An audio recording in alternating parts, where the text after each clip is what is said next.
Hey everyone, welcome to Strength in Love. Today, we'll briefly reflect on the life of Mary of Jesus of Agreda, also known as the Abbess of Agreda. She was born Maria Coronel y de Arana on April 2, 1602 in Spain, and she later became a Conceptionist nun, abbess and spiritual writer, and one of the notable mystics of her time. Mother Mary of Agreda is remembered for her deep spiritual life and for writing 14 books, including a well-known series of revelations about the life of the Blessed Virgin Mary.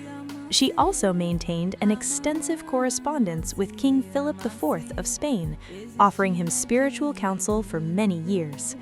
But one of the most fascinating aspects of her life is the mysterious phenomenon known as bilocation, being present in two places at the same time.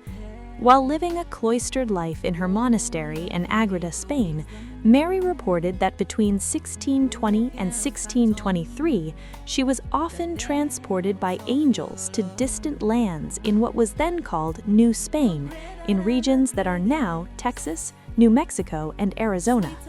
There, she said she encountered the Jumano people, teaching them about the Christian faith and encouraging them to seek baptism. Interestingly, when missionaries later arrived in those regions, the native people told them they had already been visited by a mysterious lady in blue. They described her as a beautiful young woman dressed in a blue habit, the same color worn by Mary's religious order. These encounters were reported in places including what is now the Salinas National Monument in New Mexico, not far from present-day Albuquerque. When the Franciscans heard these stories, they were astonished. The descriptions matched the cloistered nun in Spain who had been reporting these very experiences. Even her confessor had written to missionaries asking whether there was any evidence of such visits.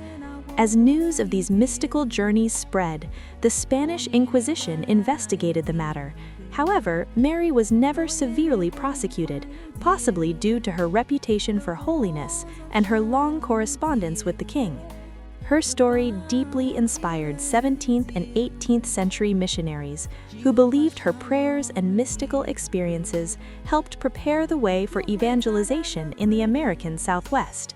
Because of these accounts, she became known in popular tradition as the Lady in Blue or the Blue Nun. Her life reminds us of something powerful. The light of the gospel can reach even the most distant places through prayer, sacrifice, and faithfulness to God. God is not limited by time or space, so choose God today. Surrender your life to Him and you may be surprised by the beautiful bouquet of roses He can make from the little wildflowers you offer Him. If you were inspired by this story, don't forget to like, share, follow, and stick around for subsequent reflections. Thank you, and God bless you.